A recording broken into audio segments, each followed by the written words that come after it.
abantu betubaletera basobole okulaba nti baba guidinga oba baba wako ku magezi engeri gyemusobola okusaamu ssente zammwe muziteeka muki. Waliwo abantu nga balina ssente naye nga tebamanyi waziteeka, ng'omwaka oguwedde weewaawo basetinga goals ennyingiko oba entonoko naye nga bagamba omwaka ogujja kati nja kukola kino nja kukola kiri, naye ate kiba kizibu nnyo bikola ebintu ebyo nga toyinaako omuntu akulambika mu nsonga eza investment. Olunaku olwaleero tuyine Muhammad Kachiika, ono n'omwami gyenvuddewe mu bangi bumulabye ku social media, mbadde mugoberera emboozi ye era azze asomesa abavubuka ab'engeri yonna from all spheres of life about investment, about saving. Ye ng'agamba saving emukolera, ye ng'agamba yes obulamu bw'atandikirawo n'amala okusoma na biki n'afuna scholarship n'agendako ye South Africa eyo n'abaako byakola, ate munange ne bitatambula bulungi naye n'asavingawo kasente okujja e Uganda wano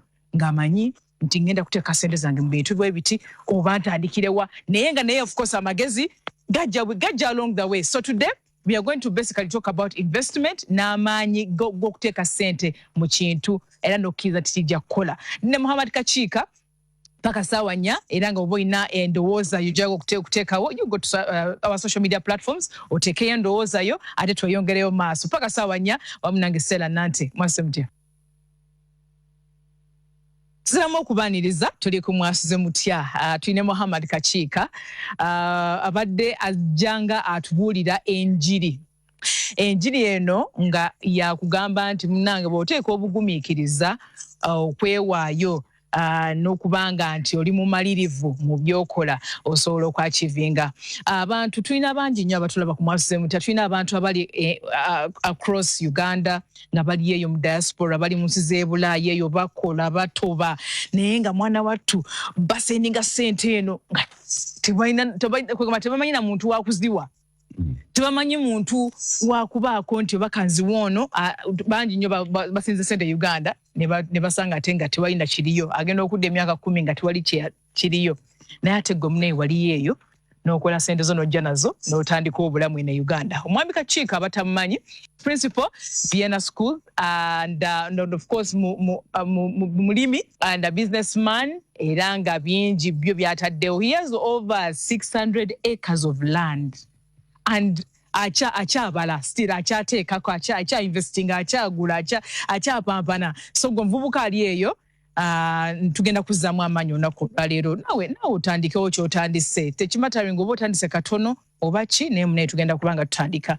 Tukoze program nnyo Mwami Kachiika, nsonyi okuyita Mwami Kachiika naye tujja kutereeza maaso naye nga abavubuka tubabuulirira nti saving naye nga abantu abasinga tebakitegeera bulungi nnyo. Naye ndowooza awo naye tugenda tuukawo. But before we go even any further, ebintu bino Mwami Kachiika gwe nga gwe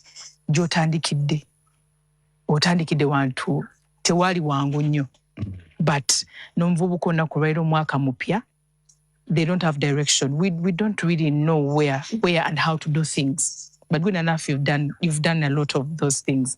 So olunaku olwaleero twaga okutandikira ku investment. I know tulina akaseera katono nnyo twandigenze mu gyenvuddewo naye abantu bamulabye ku social media otubuulidde kati tubiwulidde. So here emirimu gitambula gitya omwaka mupya? Nsanyuse nnyo bannange aba NTV ne programu ya Mwasuze Mutya okutindiga egendo lino eddene ne mujja ewaffe Nabalanga mu Nakifuma mu Mukono district. Bannange ekyo kindaza obuvumu ku bintu byensinga okwogerako nti bw'oba olina kyoyagala kirwanirire era okifubeko nnyo okituukeko. Bane saategedde nti mujja kusobola olwokubiri luno okujja Nakifuma tubeere ffenna. So topic gye muŋŋambye ekintu ekyokwogerako kirungi nnyo eky'okuinvestinga. Ebintu ebisinga okutulemesa okugenda mu maaso kwe kubanga olubeerera at a certain stage omukono guno be guyingiza guno nga guteeka mu kamwa. Kati abantu abasinga ate nga tokibanenyeza, abantu abasinga stage ezimu mwe tutambulira okusooka enfuna yaffe esooka n'ebeera ntono. Abantu abasinga bagamba nti investinga naye nze my philosophy egamba sooka investinge osevingewo akatono konna k'osobola. era awo nja kukawabulamuko. Toyinza kuinvestinga ky'otalina. Omusaala gwe gwonna gw'olabanga mutono oba buli kantu konna k'olabanga katono laba nnyo nti olina kw'ofissaawo. Nze ku lwange investment is a function of savings. Okuinvestinga kiva mu kusavinga ako akatono k'olina. Kati abantu abasinga eno saving culture etubula ate oluusi ebizibu bitwetooloola bingi nnyo. Kyekyo abantu abasinga naddala abavubuka kye basinga okwebuuza n'abantu abakulu nti kati nze nkoze eki, nze sente nzitadde wa, nze investinzeewa. Naye nga tasoose kubuulira nti nno ezo zagenda okuinvestinga azigyeewa. So okusavinga ate nakwo si kyangu. Kati buli ngeri yonna tebatuwa misaala minene oba teri yatuwa nti togenda kufuna looni nga tonnaba kwenyweza. So osavinze otya kyekisingako obukulu. Okusavinga is a sacrifice. Okusavinga is a sacrifice nti olina okwefiiriza mu buli ngeri yonna kino sijja kukikola. Yes, kati oba 5 oba 10 omuntu asavinga emitwalo 5 buli mwezi oba 10 omwaka we guggwerako ng'eyo miliyoni. Mbalina wana abakozi aba wansi naye nga basavinga sente zaabwe. Abakozi bange abasinga basavinga n'agenda nga achievement ye eri mu kwegulira boda. Nti nasavinganga 8 nkoze emyaka egi kati ndi boss to myself. Nafuna kyenjagala. Ndi kifo ky'okukola nga ndi mpaka sewakakiika. Kati nina boda yange empya teriiko agibanja. Oyo n'abange ekirooto kyakituukiriza. So kati okuinvestinga nga tetunnakituukako tusookenga kusavinga, which is a compulsory and sacrificial act omuntu gy'alina okukola. So regardless n'abakozi abakola waka abatuyambako awaka ayinza okujjangayo sente ze zonna n'aziweereza gye bamuzaala n'akola emyaka 8 nga n'ekiteeteeyi takyegulidde. Naye ate n'ebaayo omulala nga ye ku sente ze oba mitwalo 12 gy'afuna atwalako 2 kuba bw'asula bamuliisa, bw'ajjanjaba bamujjanjaba, n'asevinga 10. Ogenda okulaba nga yali omukozi ow'awaka ate asinga oli omuntu omulala akola mu katale atasevinga. So nga tetunnaba kunyikiza nnyo kintu kya savings tusooke kya investment tusooke tutunuulire okusavinga. Naye kati buli muntu agenda kumbuza ekibuuzo kimu, nze atalina kye nnina, nze atalina musaala munene oyo omusajja atukudaalidde. Yes, nsavinze ntya. Therefore kati okusavinga ne kubeera nga kuli mu threshold.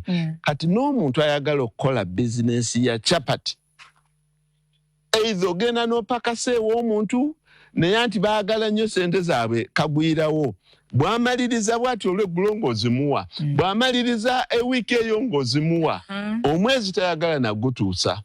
Kati oliweza otya ddi sente ezigula essigiri nezigula eŋŋaano n'akadomola ka buto. Yes. Kati kyenkubiriza naddala abantu nga tutandika bannange mukole sacrifice. Mukole sacrifice ku nsembi z'osasulako ku nnyumba. Sigambye nti sula wabi gye bajja okutuusaako obulabe. Naye ne bw'oba osula wa mukulu wo, sooka osule wa mukulu wo nga bakuyiganya naye nga gwe kigendererwa kyo nti kasente kaye nkasibirawa wano ku luwuzi wengenda okuva ngende ntandike wali okukola kyempulira kyenjagala. So nga tetunnaba kunyiikiza ku investinga tusooke tumala okunoonya sente ezigenda okukola ka bizinesi ako nzigyewa. Abantu abasinga babeera mu bwangu nno kakiika nga omwaka gukwakatandika naye realistic goals zetuseete netugamba nti by February, by March, by August nina okuba nga ntandise ekintu kino, so therefore ngenda tandika kati mu January ono ntandika okusavinga, naye discipline, because I know gwagamba nti no yes ebyamasanyu wali obyagala wali nguubire obiraba n'obyegomba naye ate you are not extravagant, you are not taken up by that. Leka tumwaka mpya tuli mu high gear, ebivulu, birthday, baby shower, embaga bingi kati bitusikiriza buli omu akusikaza wuwe. So that discipline, let's talk about that discipline before we even go any further. Kati omuntu amanye nga nti buli lw'obeera ng'otwalirizibwa nnyo amasanyu era ojja kumaliriza nga olubeerera amasanyu gakusudde wansi. I want to give an example. Yaliwo wano ku nnaku enkulu. Abasajja bange abakozi bange abasinga ba Northern Uganda, basajja ba West Nile. Naye amasanyu ageetooloola ennyo. Basajja batu bakoze, mulimu abavubuka abato bakoze endowooza emyezi nga 9 nga basevinga sente zaabwe. Naye bonna bwe basazeewo bonna okuleka ennyumba yaabwe. Yes? Bagende mu disiki eyabadde ekuba mu katawuni akaddirira. Bambi bababbye. Ate nga sente za abasinga basevinga ne manager n'okuteeka ku ssimu. Naye bonna ababadde baagala okubeera ne cash waabwe bamubabbyeko. It was painful. It is. Naye nababuulidde nti banne bulijjo nsiiba mbagamba temwekumako sente. Kati tewaliwo ngeri ki gy'oyinza kusevinga sente ng'ozisevingira kabiri. Waneno kyangu is the access. Yes. So find a way. Bw'oba oli wa kusevinga eteeka sente ezo out of your reach is a reach. Naye omuntu ayagala kusevingira ku ssimu, ayagala kusevingira ku mukwano gwe, ayagala zimubeere kabina. So find a way. Edda abantu baleeta obuboxi na buli kina, naye akaboxi wakalese tojja kukasangawo. Essimu eyinza okubeera. So saving is a discipline. Nze nakolera wabweru. Sente zange zikoze bino byonna nazijja wabweru.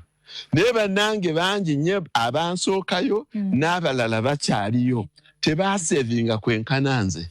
Kati issue yalinga bweti nti nze omusaala gwange nteekeddwa okuterekako ebitundu 45 ku 5 ku buli 100. Yes, nga bwe mbabuulidde. Naye n'emmotoka yange nga wiikendi bw'etuuka oba kinjoozaako bwoza n'enzirawo n'engibikkirawo. Naye nga bannange bavuga ngendo bagenze Tabani bawulidde Ekoni azze Gindi bagenze eri. Naye nga nze ndaba mpomoggodde nnyo ku ssente zange. So sacrifice. Teriyo mu buli ngeri ne bw'onoofuna abantu abafuna miliyoni 5 buli mwezi. Bw'aba talina priorities na saving culture era ava ku mulimu ogwo nga talina. So abantu mbakubiriza naddala abavubuka abato okweteekamu omutima ogwedinayinga ebintu ebimu. Kati sigambye nti tetwambala. Oyambadde bulungi. Naye bw'onoddira nga gwe olugoye olw'emitwalo 8 gwe lwe lulimu appetite yo. Naye nga n'olw'25 okusinziira w'oli lusobola okukola. Naye nga gw'oyagala bintu bya bbeeyi ya waggulu toli savinga. So, you know, I think let me give this onto this TV channel, which I've never told to people. Nti by 1990 nga twakava mu university ne mukyala wange tetwagulanga nnyama. Twalinga nga tubeera Nakasero, Lumumba Avenue, Plot 12. Kati bazimbyewo nnyo, waliwo makooti, waliwo ki. Plot 12 Lumumba Avenue. I can testify to this. Nti nze ne mukyala wange tetwagulanga nnyama, twagulanga magumba. Nagagulanga wali bayitawo ku Dowinton. Waliwo butchery bagiyitaani okuliraana Walusimbi's garage. Nga batema ennyama nga kuliko amagumba, nze nno nawozanga nga nze njagala kusevinga sente ze tutwala bwe. Nga mugamba amagumba gali mu supu bw'ogafumba amagumba. Tokoza wali. Sadia munyanya na katungulu. Yes. Why? But that time, never twakyusangako. Era eriyo n'ebyennyanja ebya fire. Nabyo babisalangako ennyama bweti. Ekisigaddewo bano abantu ne bakikalirira. Ekyennyanja ebyo ebinene bye baatwalanga wabweru fire. Bakisalangako ne balekako ennyama ku magumba g'abantu ne bagakalirira. Ago gabeeranga mmanga wali ng'agenda bagiyitaani eyo. Nga nago tugagulayo. Then n'omuceere baafumanga Nakivom News awo nga bafumbawo omuceere. Tewalingawo buveera buno, wabangawo bikapu. Ng'era nkwata ekikapu kye tusula Nakasero nsomesa agakaani. Mukyala wange yakamaliza okusoma. If you don't mind, wali ongofuna sente mmeka? If you don't mind. 10,000. As a teacher? Yes, as a teacher, 4,000 shillings. Whoa. But I was able to save money. Nemberako ne mukwano gwange Haji Nsubuga eyanyambako ku ticket ogenda okukola.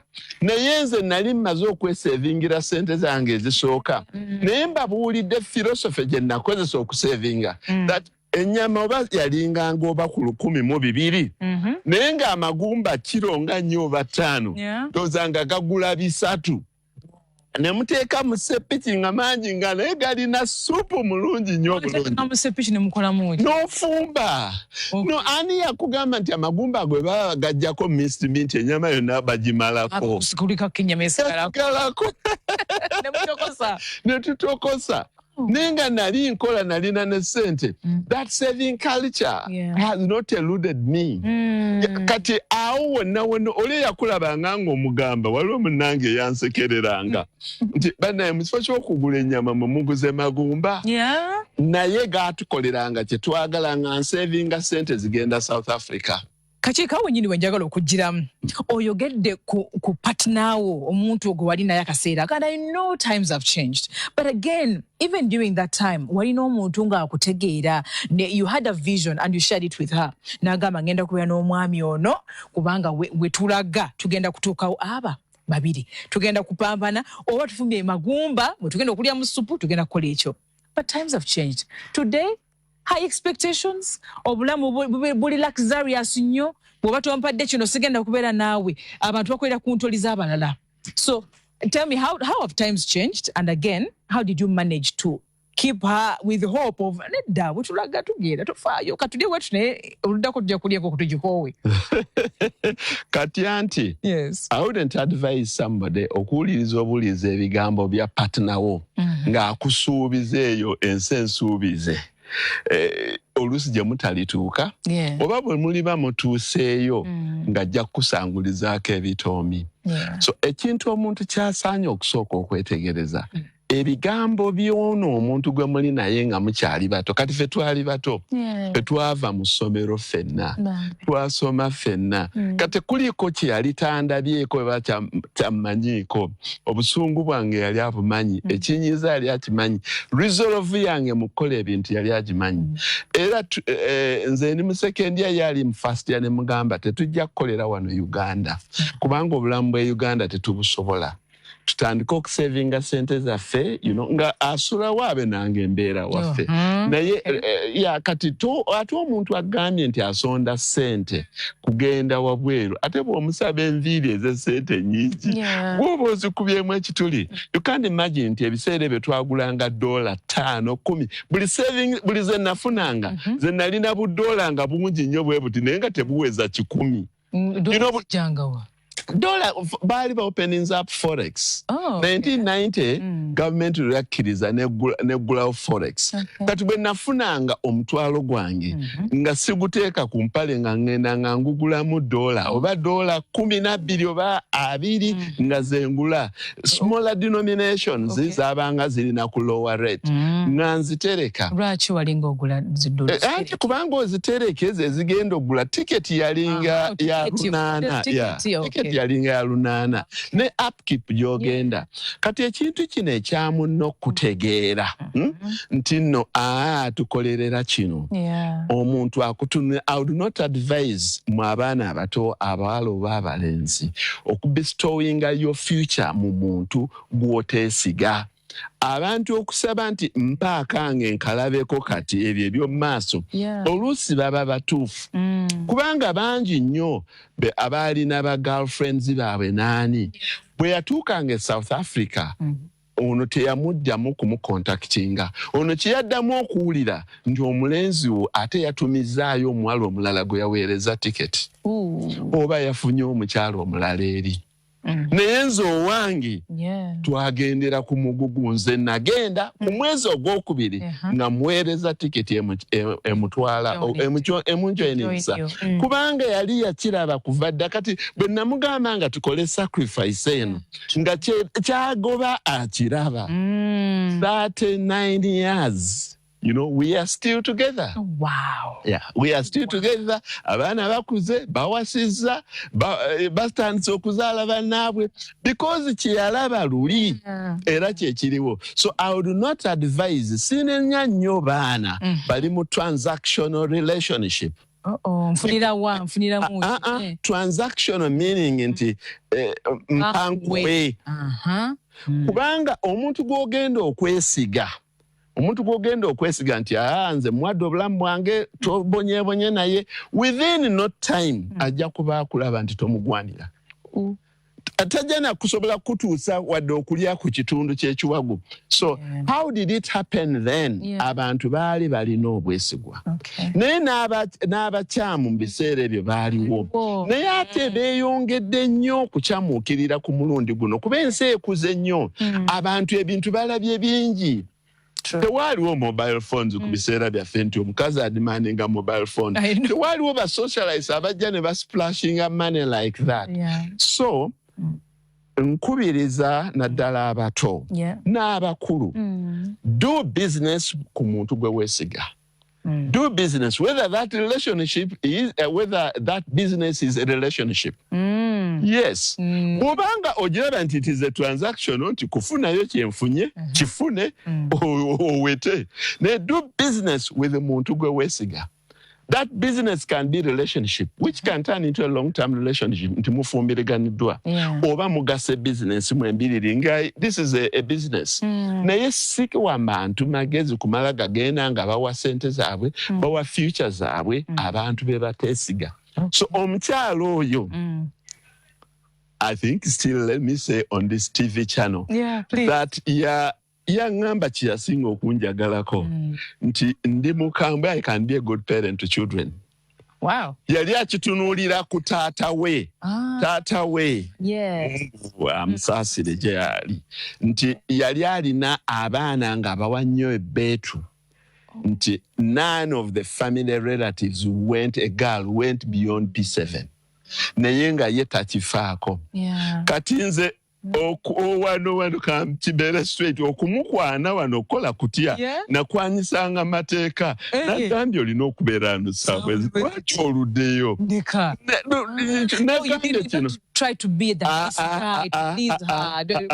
And then that's what she loved of me. She told me, you can be a good father to our future children. The only thing that I like about you or love about you, you can be a good father. And then later on, she also made it that you can be a very good gentleman who is focused. Abantu naddala mu relationship mutunuulirenga nnyo potential.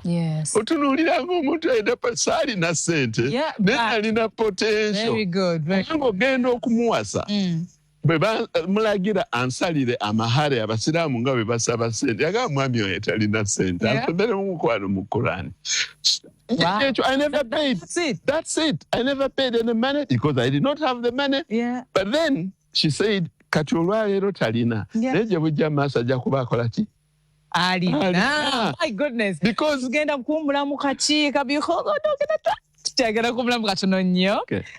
we're going to take a short break, and when we come back mukaseera kali nga atandika okusaving and everything yalinga asomesa, so njagala okufinding out ebintu ebirala bye mwalinga mukola to really tukuletamu ka extra income oba omukyala oba, because at this point maze okukiraba nti investment bino ebintu bya ssente bigaziwamuko nebikwata naye kuba family members oba n'ab'emikwano. So tugenda kumulangwa tuniyo tukomawo gye tugenda okuba tutunuulira.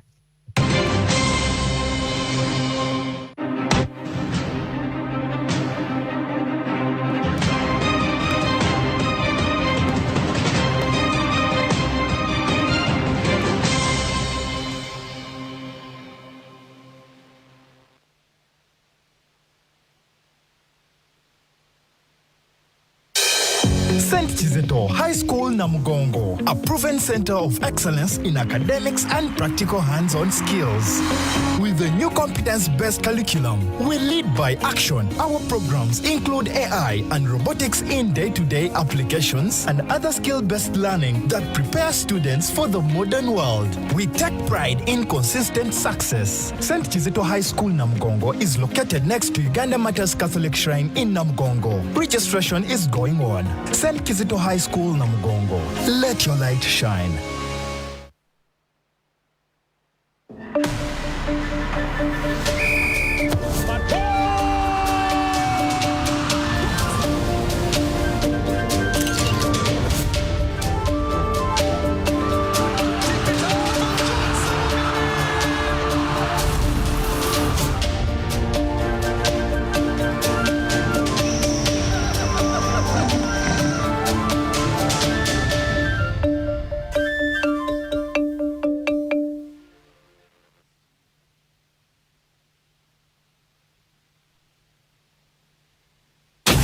Watch movies, catch up on the latest news, stream your favorite film and so much more every week for only 4,000 shillings with a 10 GB data bundle, plus all your local live TVs and radios as you rewind, record, pause and play again. Has power gone or you're traveling? No worries. The YoTV Channels app has got you sorted. And guess what? With our daily Jaribu, you get 10 minutes free streaming every single day. It's first, it's fun, and it's the cheapest way to stay entertained. Anytime, anywhere. Download the YoTV Channels app now and jump onto non-stop entertainment.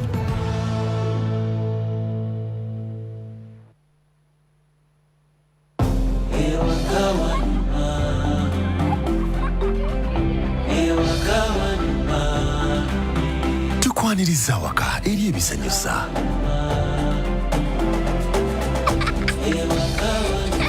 Eri Wi-Fi buli wamu.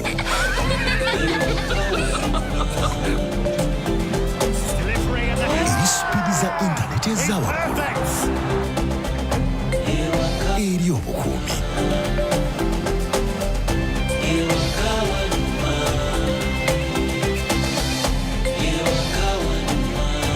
Eri obuyambi obuli mu ddaala erisooka. Eri okwanguyirizibwa. Tukwaniriza waka eri MTN Wakanet. Internet yensukulumu eri buli maka. Kyalira www.mtn.co.ug kasale Wakanet. Tukwaniriza waka nga tuli wamu tewali kitulema.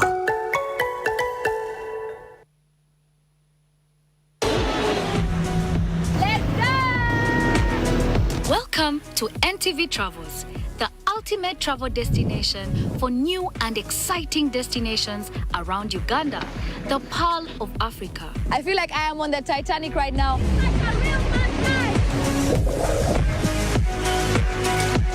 A country that is blessed with amazing fauna and flora. We are on our way to the day game drive.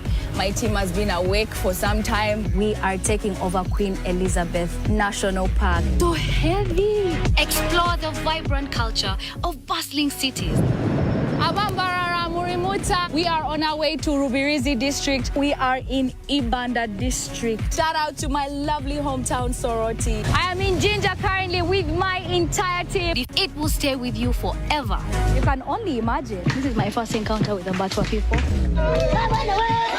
So we are about to make some fire out of just sticks. Oh, lo, lo, lo, lo. So what are you waiting for? Pack your bags and join us on an odyssey of a lifetime. We are going somewhere. NTV Travels on a lifetime journey through the Pearl of Africa.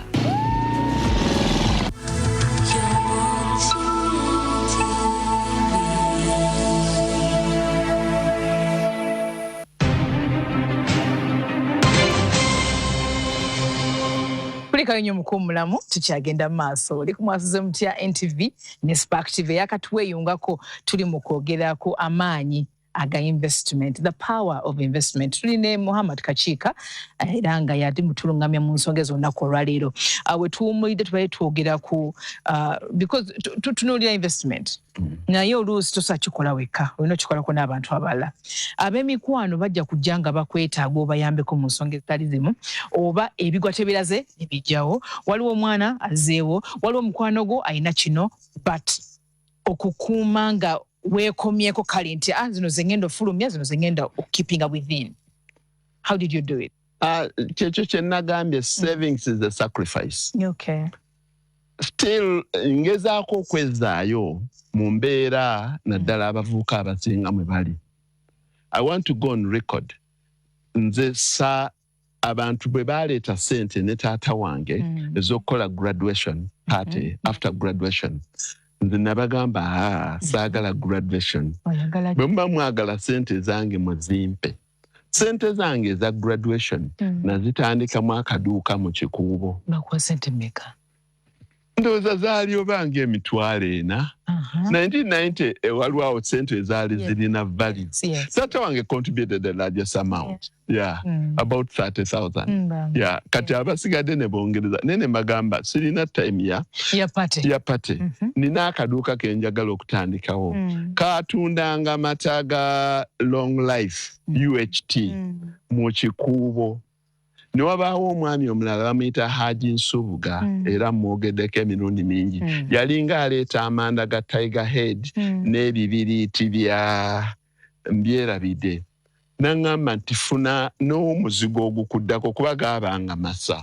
N'amasa agaddako nago gasasule nkuwenga ebibiriiti ne Tiger Head amanda ago. So kati baasombanga amanda ago. You know? Nze nga ne bwe mba siriiwo kale mumanye emirembe engeri gye gikyuse. Waliwo omwami omulala era naye bamuyita Nsubuga. Nze navangawo ssaawa emu n'ekitundu bbiri ngende nsomese ku Agakaani. Mwami Nsubuga n'asigala nga ntundira ebintu byange.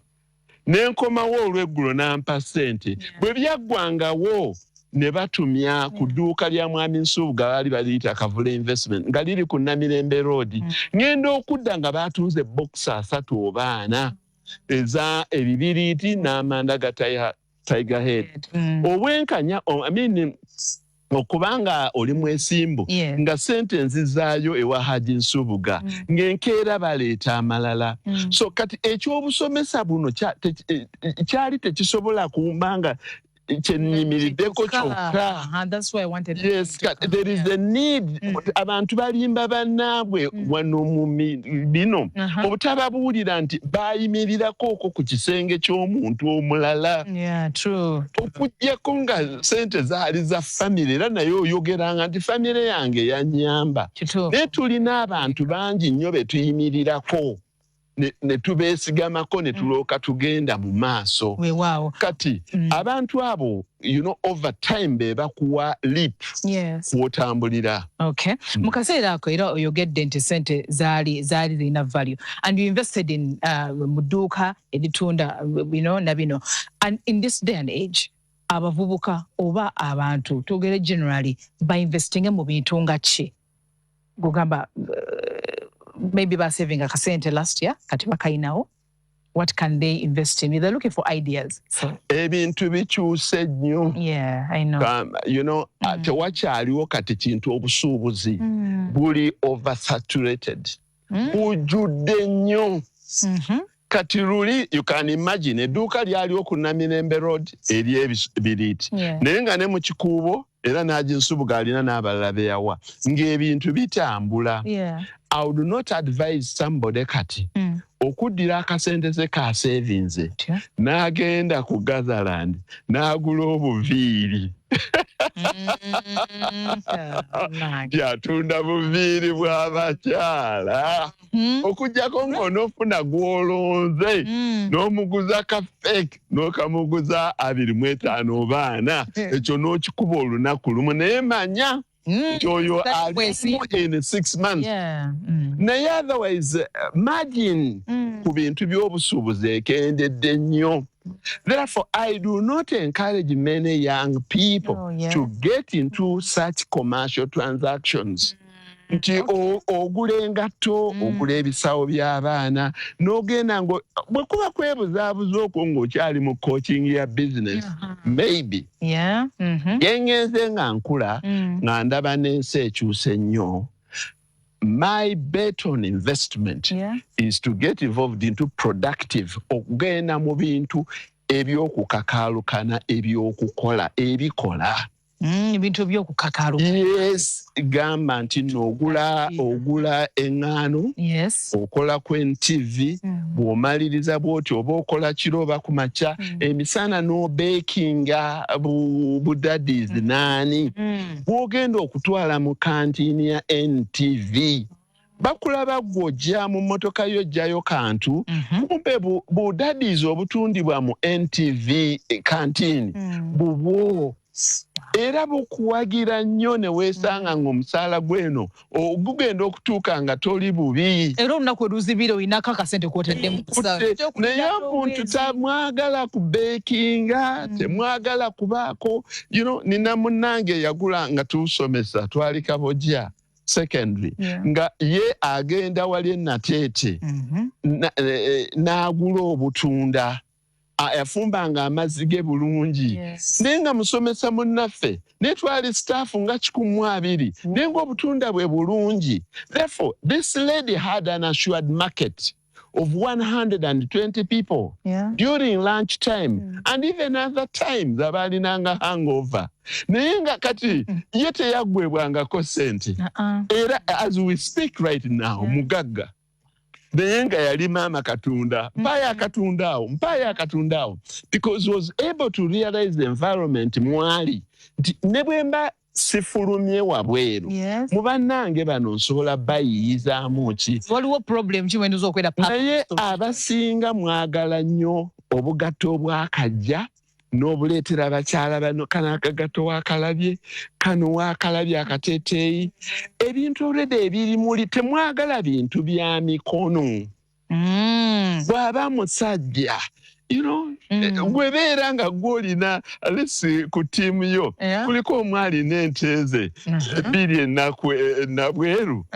yes beera nga gw'okola kayogati ako banno ke bawulira nga kali fresh beera nga ogambye omukyalo oli ow'omu kantini nti buli lunaku nina lita z'amata 10 zesongeramu mazzi madamu fumbako ku mata gange ojja kuwulira ba staff b'NTV kye bagenda okwogera ne weesanga ng'ente ze zaalina zirina akatale ak'amata ge gajja nago ku makya kati abantu mwe mumulaba kuvaamu na budomola ne mumusekerera oyo ali loko oyo ate ebintu ebyo oluusi kale tukulira mu maka oluusi ebintu ebyo oluusi tukulira mu maka nga batuyigiriza emirimu bwe gityo batuyigiriza okutunga ne bakuyigiriza okufumba abantu ne bakola ne bagulawo restaurant zaabwe ddala muva mutonze manyi ofumba naye ate oyogedde ku kintu ekyekiza ennyo skilling you can learn a skill so that means we can invest in a skill.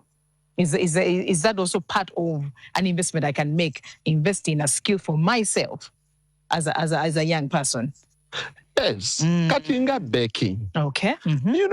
Abakyala nga mmwe. Yes. Buli tewayita mwezi nga tonnasondera munno birthday oba birthday ya mwana oba ki oba baby shower. Let you be the one. Instead of giving out olubeerera owaayo contributions ku banno. Gwe beera nga bakingira system banno. Kati percentage offices zaawo sigambye nti va ku kizigo ekizigo kyobeera nakyo naye kendeezaako olabe ng'ogula baking material ezisooka zijja kuba si nnungi naye ozibaking ozigende ng'oziwa mu banno mulina emikwano gyammwe nobody ne bwe ziba teziwooma nnyo why not for the support and the love bajja kugulangako paka lw'onookiperfectinga. I am emphasizing the issue ey'abantu okuinvestinga in productive enterprises. Naye mwagala nnyo okuinvestinga into transactional. Suubula kino ewa gundi kitunde. Suubula kino tewaliwo bantu baagala kukola bintu. Katwogede ku skill and that drives me to talent now. I don't know whether we can invest more in our talent to earn a living really from what we are good at or what we are passionate about. Waliwo abantu nga bamanyi okwogera, waliwo abantu nga bamanyi okuzina amazina, waliwo abantu nga bamanyi welcoming abantu. This will be to earn money and actually make a living. In your very organization, kati nze gye nkola Vienna College. Tulina munnaffe, I think 3 years ago, end of year staff party. Yasalawo n'agamba banne nti nze ngenda okuyimba. Ku end of year staff party. Ndowooza yeeteekamu nga tetumumanyangako nti ayimba. Naye era twamulabanga ku TikTok obweye mabega gy'abeera nga recordinga. Naye yagenda ne yeebyula ne yeeteekako n'engoye. Okukakana nga akubye ennyimba nnya. Okukakana ffe twasooka banne okumutiipinga okumufuuwa ssente. Ate yava okwo n'atandika okweyongerayo genda ku mikolo ng'ayimba. So kati eriyo abalala abamu bwe mwali musoma, you are sports people. Kati organization yammwe eyinza okuba ng'erina sports day ng'eparticipatinga mu corporate games. Genda exposing talent yo. Abamu muli very good at mobilization skills.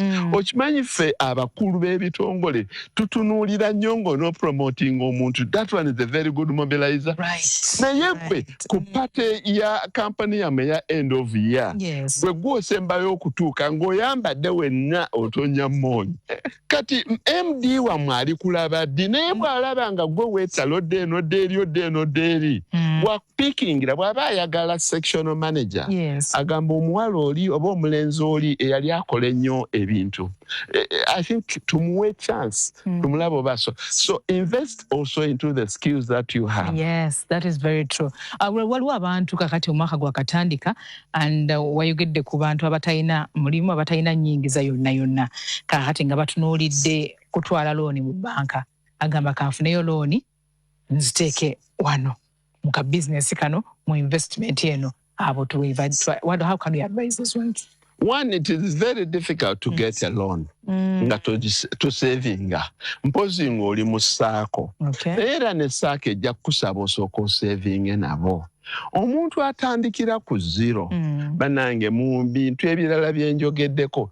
Kizibu nnyo omuntu obbagamba nze natandika na business. Abantu batandika na kusooka kukozesebwa. Bw'ojja n'oŋŋamba kojja ntudde awo sirina kyenkola naye njiyiza nsaza amagezi ndaba wali ewaffe waliwo akabaala kali bize mbadde njagala okwokya bwe naayokya ennyama oba okwokya enkoko nja kugyamu ssente ezikola nkubuuza wali ozokyezaako nti ngagamba kati okola kindi sirina kyenkola nkugamba nti jangu oli ebintu bye wazze nabyo jangu okole wano ewange ku faamu omwezi ogwo buli lunaku nja kuwa omutwalo emmere olya wano osula wano ne bw'onoolwala nja kujjanjaba okola omwezi ogwo emitwalo 50 agawagandaba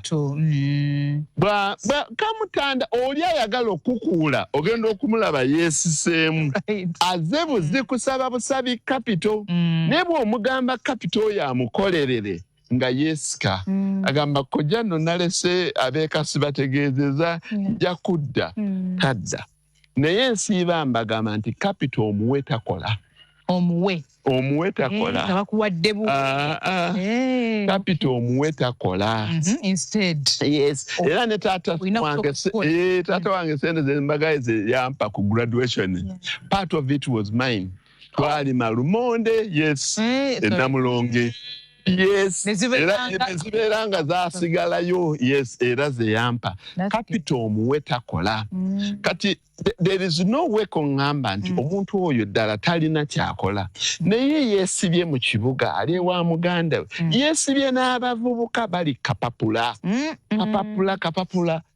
kuno kwebali kakiika musajja mulungi asasula naye akozesa okuva ku makya paka lwaggulu omutwalo gw'oguliira nga okoze ddala gwigwanidde kati omuntu atalina kyakukola toyinza kutandika business first work somewhere sooka okola awantu n'ekigenderero ekyokutereka sente zo nze abasajja kuno nina abasajja abagwere buli saaluuni eyakuno na zino pool table boda ezisinga abaana baveeyo ebugwere Paris anani bazze kuno batandise n'oggulako ebibanja nga bazze kukola wange ne sente zaabe bazitereka baguze ebisenye kuba basajja balimi nnyo ba muceere ajja okukola ewange n'akola emyaka 2 oba 3 n'apangisa acres 3 ez'omuceere mugenda omulaba yasimudde dda booda mpya mugenda omulaba wamaliriza ng'omuntu ekisenye akimuguzeeko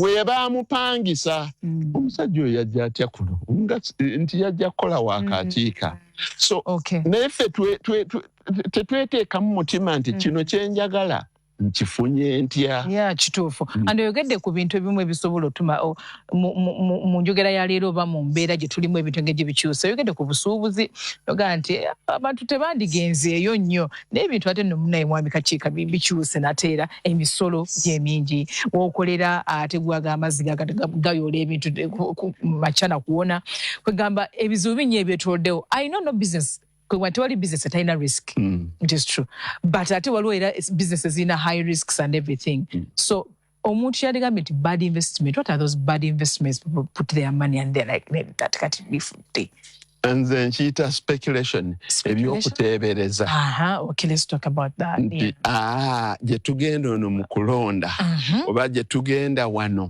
abantu bajja ggula nnyo kino yes it is wrong yes kola bintu byo ekintu kikusangeyo speculation so don't be taken by season yes katinga you know Christmas enejja no stocking ebintu bingi nnyo ebya Christmas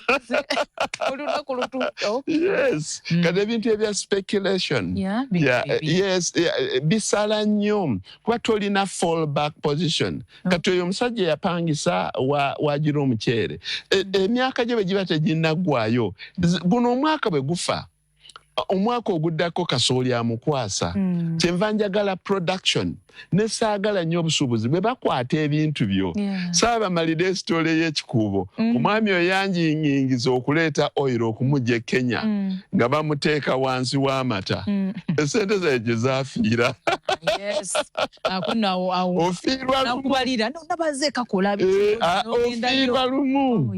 ofiirwa lumu ate mundi season gye tulimu of course wabeerawo prices okwambuka n'okukka. So how can we save ourselves from inflation? Of course, it is there. We have to work within. But how can we do it smartly? Ennaku zino kizibu. Edda bwe babanga bagenda okusoma budget. Nga buli muntu akweka ekintu kubanga amanyi nti emiwendo gigenda kulinnya. Economy eri distorted. Nti gwe wosuubirira nti kasooli yafudde. Nze kasooli owange kamutereke era ngenda mufunamu emirundi 2 oba emeka. Omusajja we bayingirizaawo emmeeri nga zireeta kasooli nga zimujja Tanzania oba Zambia n'osemba nakyo. So do not speculate bijanjaalo aba bali mu produce binyeebwa n'ogamba nti abyafudde. Omusajja wa importingira ebijanjaalo nga biyitako MV whatever biva Tanzania n'alooka abiyiwa wano nga biri wansi naye bw'oba wabyerimira n'obirinda bwe bikka byali bibyo gwe wabyerimira naye ebisuubule bisala nusu ku nusu. Ntukulaba kakiika oyina over 600 acres of land oinvestinze mu bintu eby'obulimi obitutte serious. Waliwo tatange yagambanga emmwanyi terimba naye ate twakiraba era terimba kati gwe amagezi kigoowa abavubuka omuvubuka okwata enkumbi atagenda eri genda ogula ettaka teekako muwogo genda ofune kino teekako lumonde. Simanyi lwaki abavubuka bakira kwettanira obulimi buno ate nga mufuna sente. Bakyusizza nnyo. And I'm glad that a sizable number of them abavubuka n'abantu abakulu bategedde nti eggwanga lino eky'obugagga Katonda kyasinga okuwa Uganda ly'ettaka lyaffe n'embeera y'obudde ennungi. Abavubuka in their 100 millions bakizudde. Nti omusajja oyo batera kumpita omusajja oyo atuzuukusizza okumanya nti okulima kulimu sente ate it sounded to be dirty. Ekintu kiri dirty. Naye omusajja ono atulaze nti yasoma. Alina ssente, alina obusobozi naye yakikola ate n'akinyumirwa. Kati ekyo ekiri ekyali ekirowoozo ky'ogamba nti batya nina diguli. Abantu balina ssente mu nkoko. Abo be twawozanga teyasoma n'atandika n'enkoko okubeera n'enkoko 10 nnyanga zi layers. MD w'ekitongole ekinene tamwesimbamu. Eriyo n'ebintu bye nakolanga symbolically. Nenzija mu nnimiro yange ne suuti ne Mercedes Benz. Nga ngezaako okulaga abantu nti omulimi si muntu wa wansi. Omulimi you can be anybody. Because people should separate. He's a farmer. Kati olwaleero njagala mweyite nga agricultural entrepreneurs. Era bw'ompita farmer oba onzizizza nnyo emabega. Oyo farmer. Farmer onyumya nali kati farmer n'alinyumiza n'omukyala agagwe. An agricultural entrepreneur. Kati osobola okuinvestinga mu bulimi ne bw'otaba mulimi. Naye okubunyikiza obulungi naawe fuuka mulimi. Kakkana obeere mulimi. Naye beera an entrepreneur mu bulimi. Meaning that buli kintu kya approaching nga mu ngeri eyo kikolamu ssente. Yes, be an entrepreneur in farming. Abasinga bangamba nti wasoma ebyokulima. No, I'm an economist. I teach economics. Nze applying economics mu kulima. Ne diversifying n'enkola kino n'enkola kiri kiyambako nnyo. Ate bangi nnyo abasoma ebyobulimi. Nga bo babitwala their farmers. Tebabifunamu. Ate ba economist tutandise obifunamu. Kubanga why is it like that? You know, kati eryokutwala ekintu as a trade ng'omulimu ogw'obusuubuzi.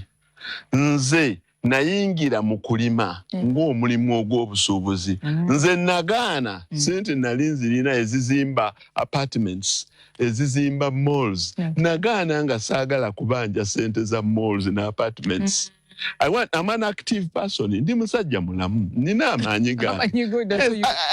And number 2, I feel that I have control. Kumu nyumba bwe malo ziteeka waawo. Sirina control gundi jangu opangise nyumba yange. Nina control. Kuba customer bane kati situunda ante. N'amata bwe mangambye nti situunda kati nina kula. Je gabeerawo ne gabeerawo kumpi wiiki namba. I'm in control. Emiti gye mulaba gino. Omuti gukulira emyaka 10-15. Omuti si munnyo nti buli dduuka mweguli. Yes. Tetusobola kuva ku programu eno nga kyogeddeko ku bantu abali emitala w'amayanja, abantu baliyo batoba bakadaama, babayita bakadaama.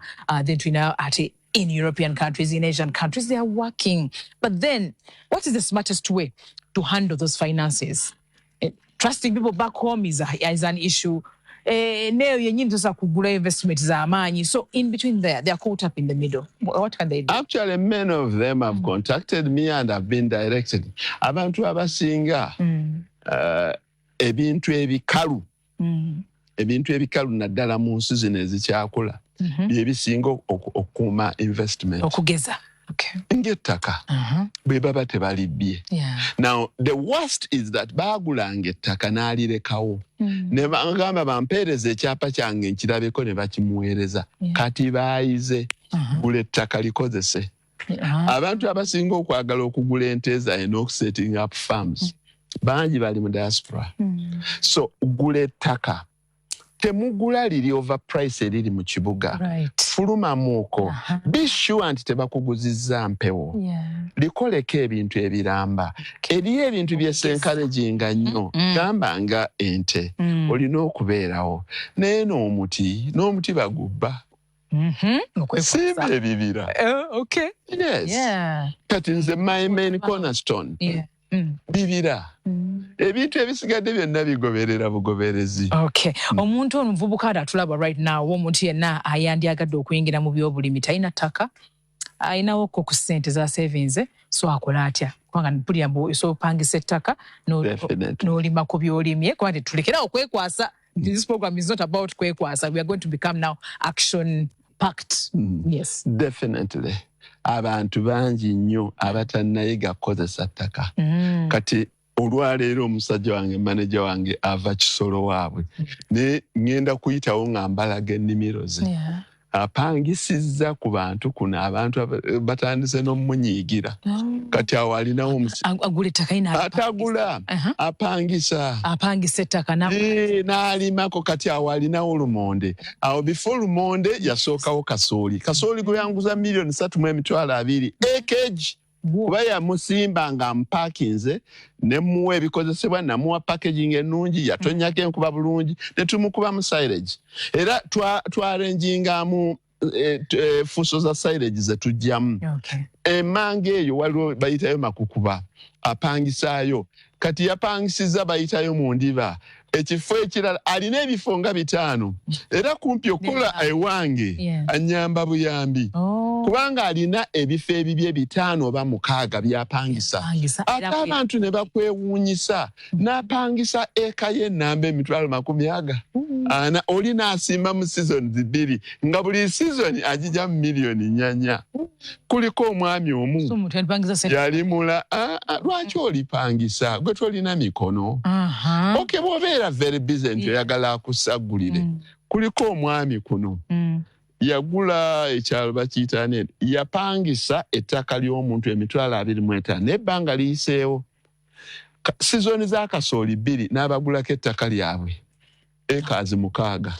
Bannange Kakiika Muhammad Kakiika tujja kubanga tukomyawo kubanga emboozi eno ate munange woomye bwomi katusubire omuvubuka gwali eyo olina kyopiikinzeemu. Kakiika ndosiibula abantu baffe tuve mu seconds 5 zokka. Bannange nsiimye nnyo aba NTV ne Spark TV okujja mulabire ddala kubanga bwe mubeera mu studio AC y'omu studio sinnabawo wano yeeyisaako katambaala bugange wano. Of course ekyo kyeyogerera. Kale bannaye nsanyuse nnyo okubalaba. Thank you so much. Kale bannaye katubasiibulire wano mbadde balabi balungi nnyo. Katuzinkana ate munange olunaku oluddako ate tweyongereyo n'emiramwa egibazimba n'egibakulaakulanya. Mweraba.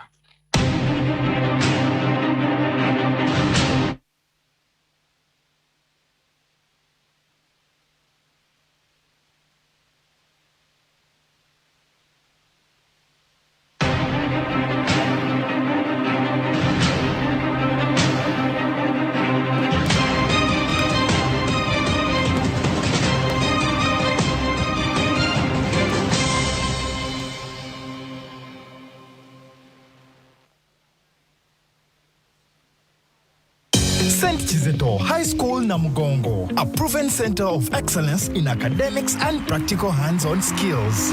With the new competence-based curriculum, we lead by action. Our programs include AI and robotics in day-to-day applications and other skill-based learning that prepare students for the modern world.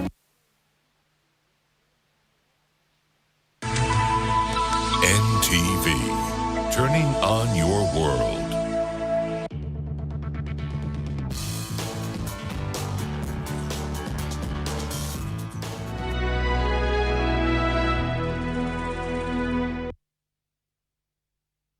Cooking tips, tricks and hacks with Santa Lucia. Stir frying.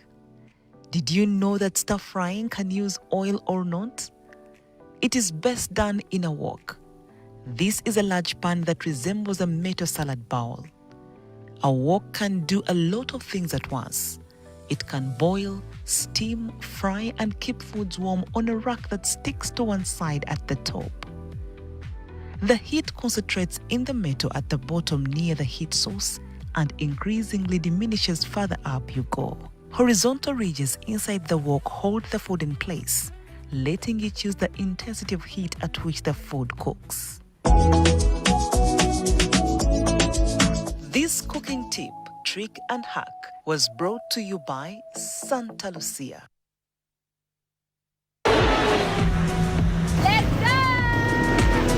Welcome to NTV Travels, the ultimate travel destination for new and exciting destinations around Uganda, the Pearl of Africa. I feel like I am on the Titanic right now.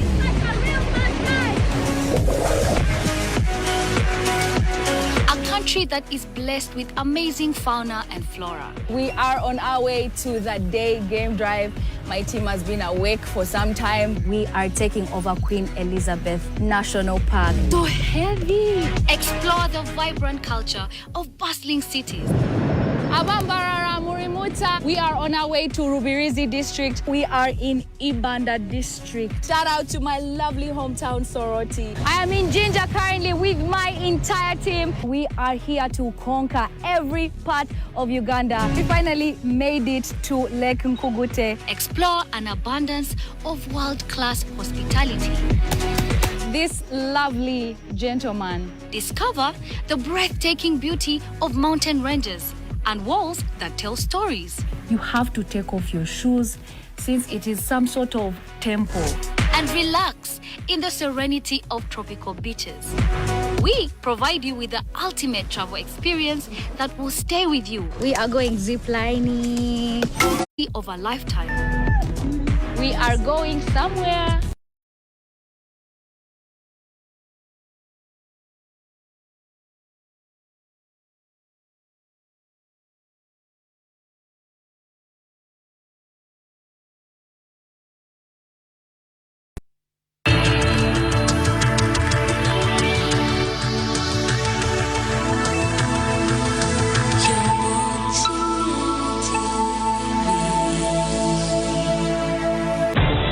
City. Now, here we have a number of honorable members in the House that have come to deliberate on a number of issues. I'll give you a few reasons later, but for now, I just want to means that ahead of the general election 2026, Gulu is to play a very critical role because voters actually know the polling stations they're supposed to go to. Do they know the polling day? Also, do they know the month? What do the residents of Gulu want their next leader to delve into? Thank you so much for joining us. For now, I'm going to open the floor of the August House. So, Honorable Member, thank you so much for being part of this conversation. We have discussed a number of issues, and I would like to know, ahead of the general election 2026, what is that pressing issue that has brought you to the floor of the August House today? Thank you, Madam Speaker. And I want to thank NTV for this opportunity. A round of applause for NTV, because every time they mention me, I'm going to clap for myself. And I want to thank all the honorable members present here for your time, honestly. My sister spoke strongly about education. If I had the will, we would have closed with the submission of Mwamukwe. He really summarized, actually. I want to bring to your attention something very critical. Madam Speaker, before I go to my point, NUSAF is Northern Uganda Social Action. But you will agree with me that we have NUSAF in Kapchorwa. We have NUSAF in Hoima. Are they under Northern Uganda? Is this government fair to the Acholi community who have suffered war of 20 years, who have suffered in the camps? Madam Speaker, we are in a democratic campaign which is highly dramatized. The members of parliament going are known. Decisions have long been taken. And so we cannot talk about quality of leaders because they have already been determined. The government officials know who they want to represent us in parliament, not that we are going to vote for them. Electoral Commission, I am asking you, is this fair to us? If leaders who are not credible are fronted to parliament, do they answer the needs of the Acholi? And so this is really a big drama in Acholi sub-region. A very big drama, sadly for us. Everybody knows that in Amuru North, Honorable Akol lost in our eyes. No one can come and follow me because what I'm speaking is nothing but the truth. But He is the honorable member of parliament going forward, thanks to the leadership in Acholi by the generals. We are talking about education. We are being led by people who are not educated. Unfortunately for us. And they are the people government embraces everything they front. What is this election for? How can we get out of this when we are not heard? When we can't vote? I come from Omoro district. There are cadres registered to vote in Omoro. Because they know as Omoro, we are going to vote not what they want. But it's been predetermined who should be the next woman member of parliament. Why? Electoral Commission, I'm asking you, how safe are we that we can go through this play, through this drama, and we are not protected? I beg Acholi sub-region, let us have leadership which is called true leadership. I appeal to this government, Mr. President Museveni, I loved you so much. I was an NRM cadre, not anymore. There is too much filth. There is no truth. There is no going forward in NRM. You want to go forward, you are crushed. Save for a few who have been selected, sorted for leadership. Yes, we have the challenges, but as we stand in this house, we are here to also seek the way forward and what should be done. You're a leader. You're still a leader in this community, and your voice still impacts on the people that are supposed to head the general election 2026. So when you stand and say you have lost the morale to go and vote, how about for that other voter who is out there?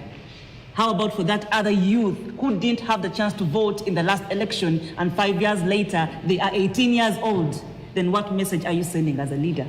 So as you wind up, I want your closing remarks. Because you see, voting is a right, but also a responsibility to each and every voter. Yes, you have said the EC has failed us. Yes, but as a leader, you also want to be elected in power for the next election. So I want you to stand there as a leader and give your winding remarks to that youth out there who just turned 18 and they have to vote. I'm encouraging my people to vote. I'm asking every voter to go and vote massively. We are not happy with what happened to Robert Chagulanyi. And as opposition, we say do not vote the bus.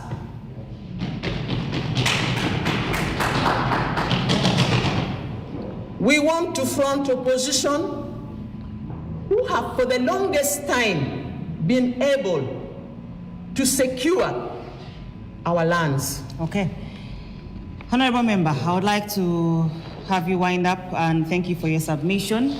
Like she has said, that is her stand as the Honorable Member, and thank you very, very much. Honorable Member, thank you so much for being part and parcel of this conversation. Thank you, Madam Speaker.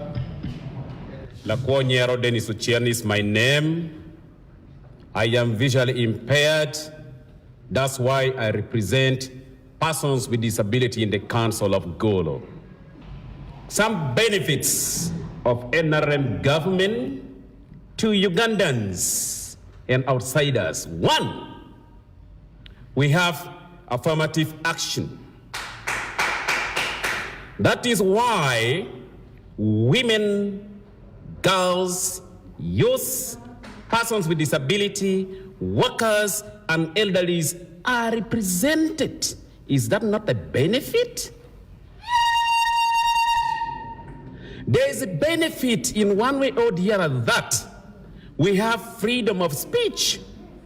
That's why people are able to speak left and right. And we still say there is no liberty in Uganda. Is it true? I need to say that as we are in today, we talked about elections. It is true that this election, it is the right of somebody to go, get the ballot paper, and pick a person he or she wants. So do you think persons with disabilities have been well represented at the polling station over the years? Look at the last election in 5 years later. And then we have, I beg to first push this forward, we have the old way that we used to vote for the last election, but also we are looking at the new way of using the biometric system. So do you think, have persons with disabilities been educated? That was the question when we began this. Has there been enough civic engagement? Has there been enough education from the Electoral Commission ahead of the general election to ensure a free and fair election? Let us walk in that line. Thank you, Madam Speaker. Yes, sir. It is the negligence of the Electoral Commission, whom I feel they may know or they may not know their roles and responsibility. We have not been given humble civic education. But what I know is, if given chance, people can be guided to do right things at the right time. Madam Speaker, as you wind up, sir, in just 30 seconds. When we talk about leaders who are not well informed or not educated, yes, I take a pity. The law permits somebody who has reached the age of 18 and has a certain level of education, that when you are to go to Parliament, you should have at least a Senior 6 document or an equivalent. And if vetted, that means you have the capacity. Unless people take it in a way that you must get up, shout, and make things which may not be coordinated. And if it is not coordinated, things will not match. I believe that there are benefits that we have got. I heard somebody saying that out of the last time election, many of the members of parliament were NRM, and a lot of bad things happened. We may not guarantee that it is because of the election of the members of parliament, NRM only, caused any other thing. And then when it comes to the governance of the country, I need to make it very well that each and everyone in a home has his roles and responsibility and has his rules and regulation to govern his or her own family. And if somebody has a gadget of leadership that to make me hold this power or have the mantle of authority, I should have A, B, C, D to make sure that my leadership goes successfully. That is how somebody might have planned. Okay, thank you, Honorable Member. Thank you so much for watching NTV People's Parliament. For those that are watching from home, thank you for being part of this engagement. NTV People's Parliament is taking a very short break. When we return, we are going to delve back into some of the issues that have not yet been tackled. Stay tuned.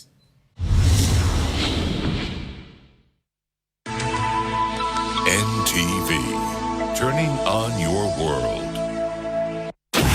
Watch movies, catch up on the latest news, stream your favorite film, and so much more every week for only 4,000 shillings with a 10 GB data bundle, plus all your local live TVs and radios as you rewind, record, pause, and play again. Has power gone or you're traveling? No worries. The YoTV Channels app has got you sorted. And guess what? With our daily Jaribu, you get 10 minutes free streaming every single day. It's first, it's fun, and it's the cheapest way to stay entertained. Anytime, anywhere. Download the YoTV Channels app now and jump onto non-stop entertainment.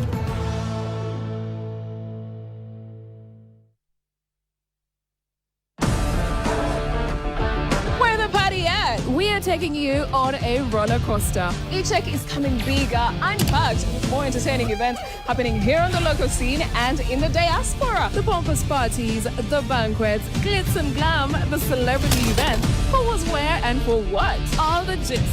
E-Tech, we fit your quest for social life. Catch us every Wednesday at 8:30 p.m. here on NTV.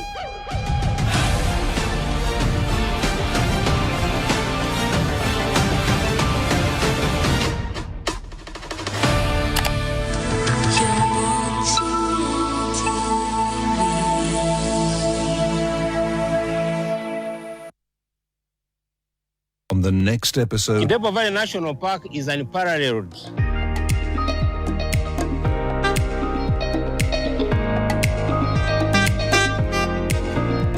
Kidepo, that's where you can get the big five soon, because in February, March, we are getting rhinos, and we are going to be having the big five. So Kidepo will be a must-go park.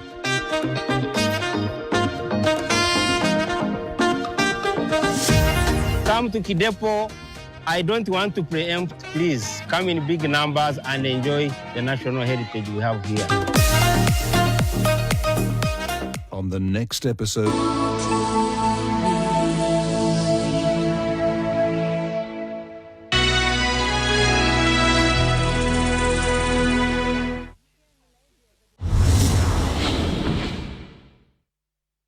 Welcome back from that break. You're still watching NTV People's Parliament. And I would like to let you know that as we sit here in Gulu City, and we are in Gulu as a district, Gulu City and the wider Choli sub-region has over the years reconstructed, even after years of war, even after those years, after the so many challenges they faced during the war, they have rebuilt. However, there are some challenges that still remain, and the residents feel like they should be tackled. So today we are here in Gulu City to have residents deliberate on some of these issues ahead of the general election 2026. We are looking at the quality of leadership, but we're also looking at the quality of the voters. Yes, the voters have a right to go to the polls, but they should know that there is also a right for either the Electoral Commission or the police to be able to streamline and find peace and order in case things are going astray. So as we sit here as members of parliament, we should also understand that we have a right as voters, but we also have a right to remain as peaceful as we can ahead of the general election. Honorable Member, thank you so much for being part of this conversation. Yeah, thank you very, very much. Yes, please. Madam Speaker, and my colleagues, August members. My name, as I said once again, my name is Barrington Pongwech. I'm a resident in Gulu district, and I represent the people of Mwatira as a Councillor 5 in this great council. I want to start by addressing myself to the political situation in Gulu City here. Madam Speaker and all the Ugandans, I must say that the political environment in Gulu City, as we talk now, it is life-threatening. All of us, we are worried. We are worried why? As we speak now, we have already lost a life 2 weeks ago when one of the candidates for the presidential position came. That's Bobby Wine. And as the people of Acholi, we are condemning that. And we want this to be on record, that we want the national chairperson of the NRM to come out openly to condemn this act. Honorable Member, I would like to bring this knowledge closer as a media personality. We have delved deep into some of these, quote in quotes, police brutality. And we've had response from upper officers. But also police says there are instances where they are provoked as security members. So as we stand to condemn the violence, as we stand to condemn the beating, what is also your take, or what do you give the youth, the rally goers to these campaigns? These youths were innocent. I want it to be a general message. Because you see, we've also had issues and also instances where policemen have lost their lives. They've been attacked over the years. We have seen those two. We can't take them. They're isolated, but we can't say that they've not happened. My interest, it is directly to the perpetrators, of which they are the people in uniform. Okay. Madam Speaker, all these actions happen in their watchful eyes. And if they cannot come out openly to condemn it, then which means it was done actually in their interest. These boys... Let me have that information at the back. Thank you, Madam Speaker. Yes, please. I honor your desk. My name is Lalam Florence. I am a leader, a local leader here. Madam Speaker, the information I would like to give is that I personally witnessed what happened. First of all, Madam Speaker, you said that some of these people are provoked, okay? They are provoked. The information I'm first going to give in terms of questions. Number one. No, you're not going to ask questions in the House. I'm answering. Yeah, okay. I'm answering with a question. Okay. The issue is, what is the army doing on the street on an electoral activity? For them to go and look for the provocation, who is to blame at that point? A soldier is supposed to be on the street with the tankers and all these ugly vehicles that we last saw during the LRA war. They are all on the streets. Why actually go and provoke the local people, the civilians? They also have temper. You cane them, you beat them up and do all that.